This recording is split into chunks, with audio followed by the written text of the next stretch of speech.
Hi everyone, so following on from the live stream I did where I made this 6x6 pyramid card, so this was the one I did in the actual live stream. So that's what it looks like from the top.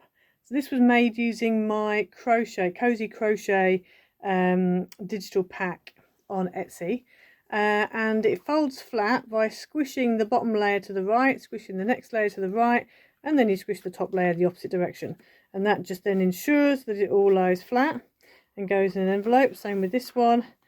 If you just squish it all one way, then whatever you've got on the top is going to go over and it's going to end up being more than 6x6.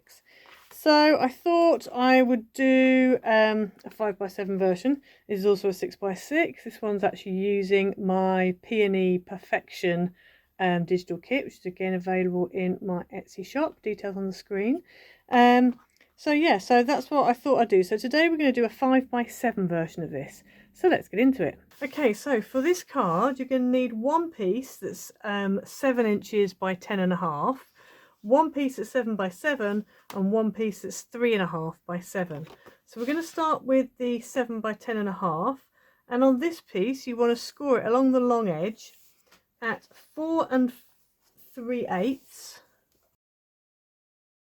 5 inches, 9 3/8, and 10 inches. Okay, so that's that one done. Then if we move on to the next piece, which is 7 by 7, you're going to score at 2 5/8, at 3 1/4, at 5 7/8, and at 6 1/2. Okay, so that's that bit done. And then your smallest piece, which is 3 1/2 by 7, along the short edge, you're going to score at 7/8, at 1 1/2, at 2 3/8, and at 3 inches. And then we're going to mounting fold all of our score lines.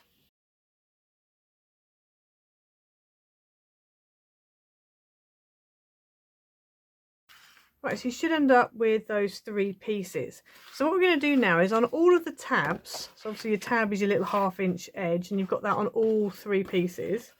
So on all of those tabs, you're going to go ahead and put red tape on the top side of your tabs.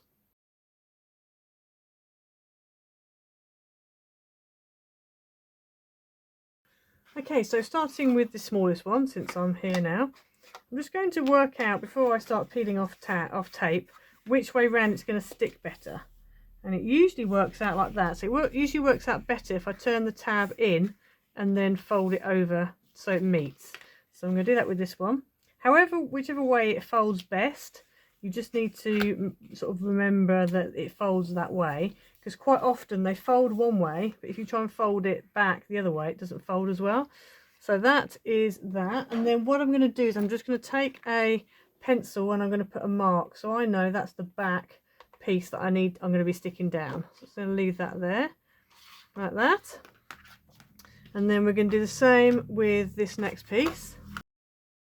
So let's just see which way round it goes. So it's going to go better that way, I think.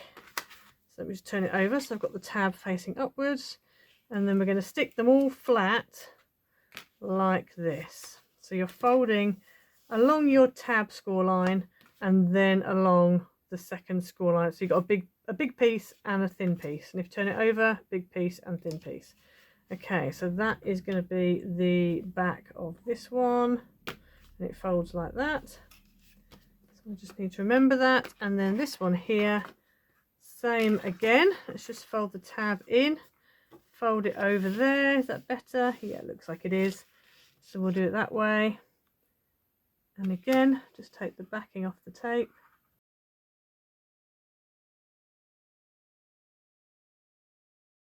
Okay, so this is my back piece. So this is the bit that's going to have the white panel on the back, so I can actually write on it. Now I've actually chosen a blue piece, but it's light enough that I can, you know, still write on it. So I'm going to go ahead and stick this on the back. If you're going to stamp a greeting, do that before you stick it down. I think I'm going to add, probably going to use a peel off, I expect, or a die cut. Yeah, because I haven't had a chance to stamp it yet.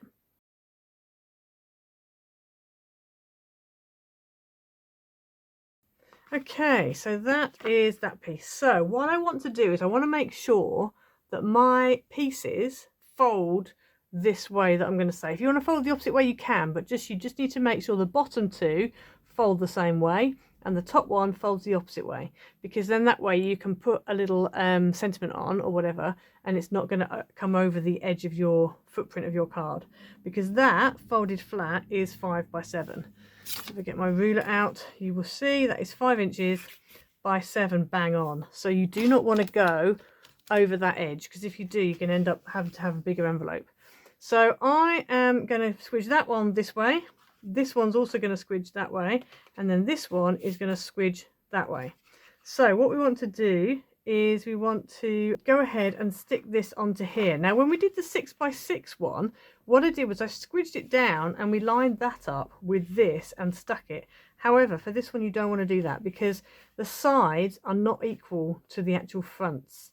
So we don't want to do that. So what we're going to do is get a ruler and a pencil, and on the front and on the top here in this centre section, we're just going to measure from that first score line on the left, and we're going to measure along 7/8 and make a little mark, and then we're going to measure in from this side 7/8 and make a little mark, and we should find that this fits perfectly between the two marks, which it does. So you want to go ahead and glue that into position, or stick it, whatever you're going to do, red tape or wet glue. So I'm going to go ahead now and stick this down and just make sure that it goes in between those two pencil marks. So we'll put some wet glue on here like that, and then I'm going to take this, line it up over there, and I'm going to line it up on that edge there, and then just make sure this bit here is even. So this is an even gap going down here, and as long as you've got an even gap, then you should hopefully have an even panel here, and this should be 7/8 wide. So let's just pop this up a second, have a quick look. That looks about right. You can measure it just to make sure. Yeah, that's 7/8. Cool, so that is that done. So we're going to do the same on this one. So I'm just going to, if you want to, you can just measure 7/8 in here. So just measure 7/8 in, and I might just do it top and bottom this time around. 7/8 in here, like that. And then we're going to take this one, put some glue on the back, and then go ahead and stick this down. And again, just make sure that it's flat.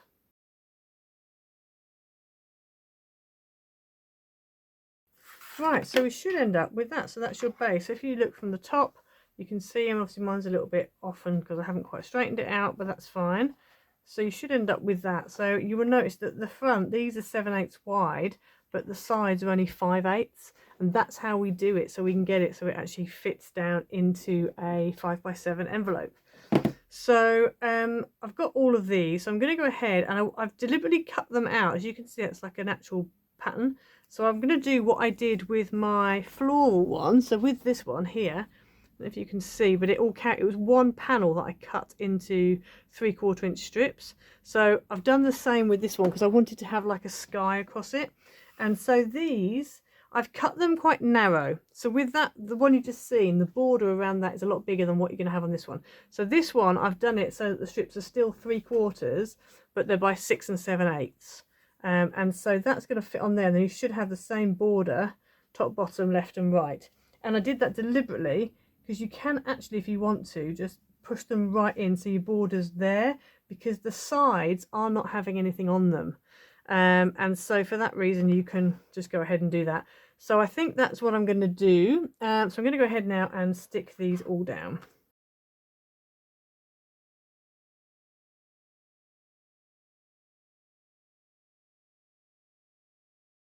So as you can see, I've managed to keep the pattern, so you've got the clouds all and the rainbow continuing. So then what I'm going to do is go ahead and decorate it. I thought I'd keep it really simple. So I've just cut out, this is from my Dreamy Skies pack, and I've just cut out a big balloon with happy birthday. I put a peel off on it, and then I've got 2 little ones, and I thought if I just did one there, and probably, I don't know if I can get away with one there because it's going to come over too far. So I'll probably have to do it maybe just behind the actual balloon itself.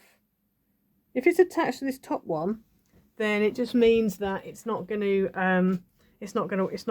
over, go over the side.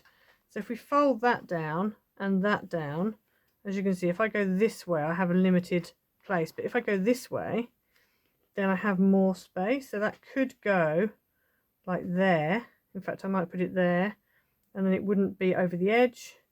And then the other one can go on this edge if it wants to, because it's not, it doesn't matter. It can even go on this edge because it doesn't matter. So I think what I'll do is I'm going to stick that to the back of there like that first of all, and then we'll work out where we're going to put that one.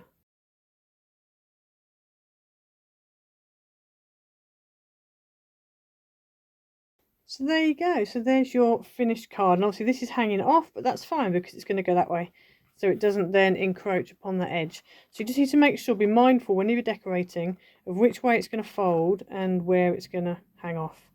So yeah, so that's that. And obviously, like I said, you've got space on the back to write. You've seen how it folds flat. So that's the 5x7 version. So I hope you enjoyed the video. Please like and subscribe, hit the notification bell so you never miss a video. Don't forget to head over to my Etsy shop, check out my papers, and we will see you again next time. Bye!